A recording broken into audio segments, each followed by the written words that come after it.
व्यक्तित्व जी अवमानना करेंगे केवे प्रभु जगन्नाथ क्षमा करेंगे ना कारण विजु बाबूर अवदान खाली ओडिशा प्रति नथला कि भारत प्रति पृथ्वी अनेक राष्ट्र मरसर जातीय पताका पकड़ते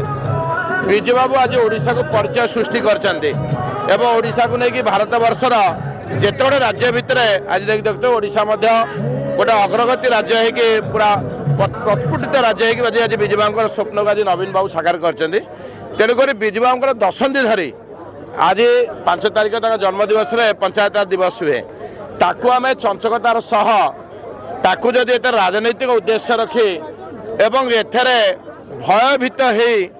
आपण जदि आम राजनीति कर विजु बाबूर पंचायत दिवस को आम तारीख बदल देवा ताठ हीनमानता राजनीति कहना तेणुक एथर तुरंत सरकार निवृत्त रहा उचित कारण विजु बाबू जड़े थे जुगान्तकारी पुरुष विजु बाबू को घरे घरे समस्त करती कारण विजु बाबू को से दशंधि दशंधि लोक मैंने विजु बाबू ये करते कारण राजनीतिक जीवन में एभलिया विजु बाबू को एत भल पाइबा एवं एभलिया लीडर को मन रखा भारी कि विजु बाबू आज लोक मैंने मन रखिंट किंतु प्रति ये जो कठारघात करागला